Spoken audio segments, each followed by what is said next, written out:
Hello, everybody. Welcome back to my channel, Eclectic Reads. Today, I want to talk about something that, in my view, is a universal booktube experience.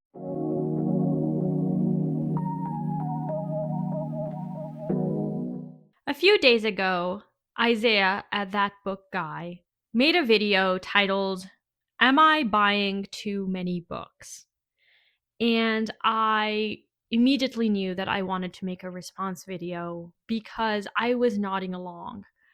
To me, what Isaiah was talking about was a universal experience of being a booktuber or just watching a lot of booktube, and that is having an overflowing TBR of physical books, ebooks, library books. I have almost 1,200 books on my Goodreads TBR. These are books that, for the most part, I don't own, but that sound really interesting and are more along the lines of the kinds of books that I enjoy reading, which is a wide range of things. And I just really understood what Isaiah was talking about. So in that video, he talks about the fact that he has so many books about antiquity, the Middle Ages, Renaissance, and even then, he ends up buying more books because suddenly he wants to read a book that he doesn't already own. And I definitely felt that in my soul while I was watching his video. So I wanted to take the time to talk about my own experience on BookTube with my own struggles in keeping my TBR at a reasonable level. Some of the things that I have done, but also how I go about picking books. It seems to me that Isaiah is like me in the sense that both of us are more mood readers. Even though we may have plans of things we want to read, we end up picking up books that wouldn't be on our TBRs for the month. And that's where it gets challenging because at the time when we purchase the book, we're like really excited to read it, and then something else tickles our fancy. Oftentimes, at least for me, it's after I finish one book, I'm looking for something that is similar or on a similar topic, and that will then cause me to seek out a different book. When I started on BookTube several years ago on a different channel, I was buying a lot of books. And I definitely felt like my physical TBR was out of control.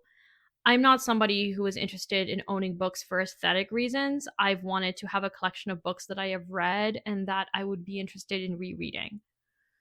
And so thankfully, over the years, I got in the habit of donating books that I've read that I liked but wouldn't be interested in rereading, and also using more of my local library. Even though I've been using my library my whole life, I got in the habit of buying books. I think largely because the part of BookTube I was on was constantly hauling brand new hardcover books. Thankfully, I am no longer on that side of BookTube. I am on the side of BookTube where people actually talk about the books they've read. And so I'm constantly watching wrap up videos. I have a laundry list of wrap up videos that I watch every day. And what that means is I am being bombarded with books that I decide to look up on my library catalog to see if they have it. I am not kidding or exaggerating when I say that I pull up my library app at least 30 times a day. When I'm watching BookTube, I am constantly thinking of what I want to read, trying to see if my library has it, or putting myself on a hold list. And and I actually use my library as if I were shopping for books. Sometimes what that means is I will check out like 12 books and read 2 and then return the other 10, but at least I'm not buying all those books. And another positive aspect of being on this side of BookTube that does fewer book hauls and more wrap ups is there's less of this emphasis on the aesthetics of it.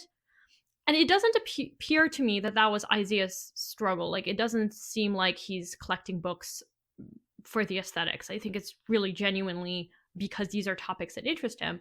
And that is how I have collected books in the past and continue to do so, whether physically or at the library. Coming back to Booktube has meant being bombarded with a lot of really wonderful recommendations.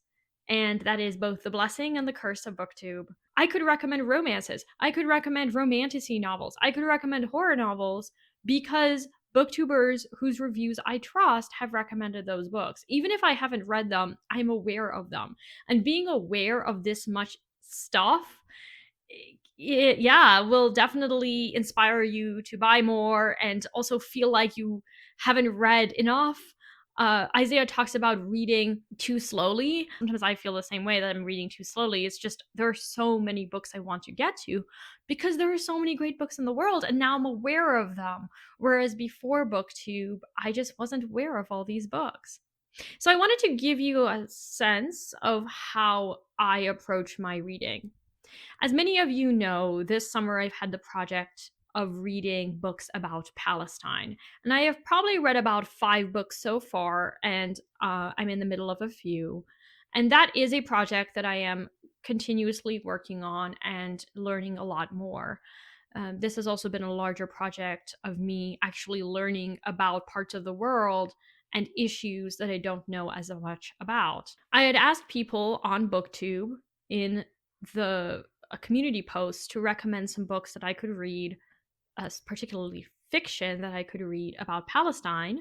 And I was recommended this book, The Book of Disappearance. And this is an apocalyptic novel in which Palestinians suddenly vanish from the face of the earth. All Palestinians everywhere, whether in historic Palestine or in the diaspora, they just suddenly vanish. And this sounds so interesting to me. And as you can tell, I got it from the library. So there you go. Somebody recommended this book, and I should read it soon. Reading about Palestine also prompted me to want to reread one of my all-time favorite novels, L'amour, la fantasia by Assia Djebar, which is an Algerian French novel. And in this book, there's a part where Assia Djebar talks about the massacre of the Berbers during the French colonization of Algeria.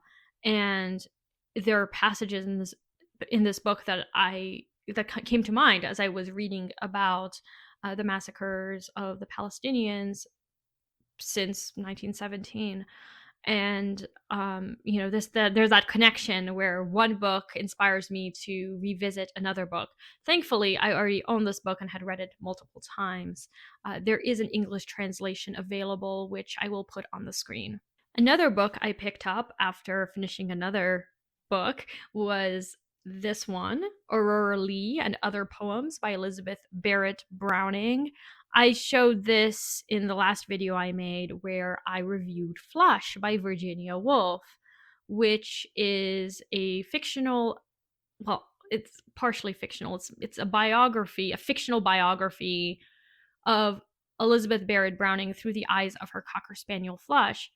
And I didn't know who she was until I read the book. And at one point, Virginia Woolf actually mentions Aurora Leigh, which made me want to get this. And this collection is not in my library, so here you are with this. I want to read you the first lines because actually I think you've heard these lines before. I certainly had when I opened this book. I just didn't know that she was the poet. So here's how Aurora Leigh begins. Of writing many books there is no end, and I, who have written much in prose and verse for others' uses, will write now for mine. Will write my story for my better self, as when you paint your portrait for a friend, who keeps it in a drawer and looks at it long after he has ceased to love you, just to hold together what he was and is. Let me know, have you heard these opening lines? Because I certainly had, and I absolutely want to read this after reading Flush.